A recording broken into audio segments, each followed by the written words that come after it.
नमस्कार। आप देख रहे हो ये मैंगो का जो प्लांटेशन किया है वो पूरा हाई डेंसिटी वाला है। इसमें प्लांट से प्लांट आप देख रहे हो तो उसका स्पेसिंग 5 फीट है और दो लाइन के बीच में स्पेसिंग है 15 फीट। तो अभी ये पूरा प्लॉट है, हाई डेंसिटी है मैंगो का प्लांटेशन। अभी लगाया उसका 4 मंथ हो गया, अभी नए लीव्स आने शुरू हो गए, आप देख रहे हो। इसमें जब भी प्लांट लगाते हो तो ये हर बार एक फार्मर गलती करता है कि भाई खाद नहीं डालते हैं।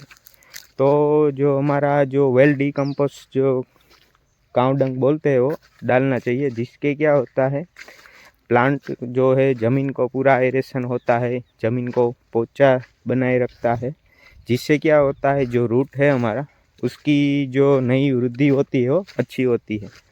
जो आप देख रहे हो नई लीव्स है सब में आने चालू हो गए। और जब भी आप खाद डालते हो तो उसके साथ ह्यूमिक एसिड या माइकोराजा है बेजल डोज वाला वो डालना चाहिए, जिससे क्या है जो न्यू वाइट रोड है उसका ग्रोथ अच्छा रहता है। ये सभी जगह जो है नए लीव्स आने चालू हो गए।